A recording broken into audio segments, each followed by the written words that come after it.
Mimi niseme ndio Githinji asikie akiwa pahali yako.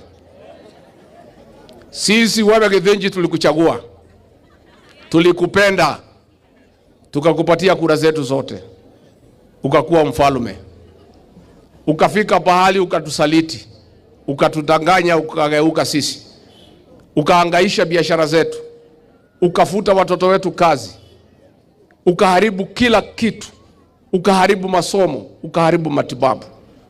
Sisi tukawachana na wewe. Sasa umefika pahali unatuma ile mtu yako ya standard 3 anatukana sisi, anatukana jamii yetu akisema sisi ni roho chafu.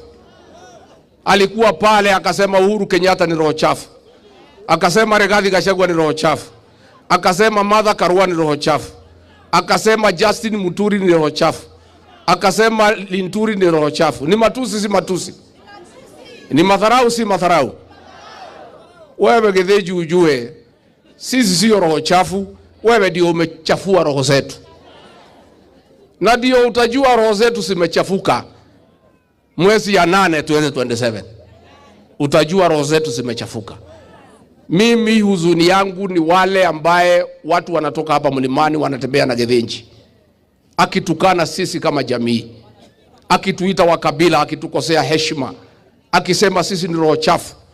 Na nyinyi wale mumetoka hapa mlichaguliwa na watu ya Murang'a, na watu ya Kiambu, na watu ya Nyeri, na watu ya Kirinyaga, watu ya Nyandarua, watu ya Embu, watu ya Meru, munapigia Githinji makofi kwa kutukana sisi kama jamii.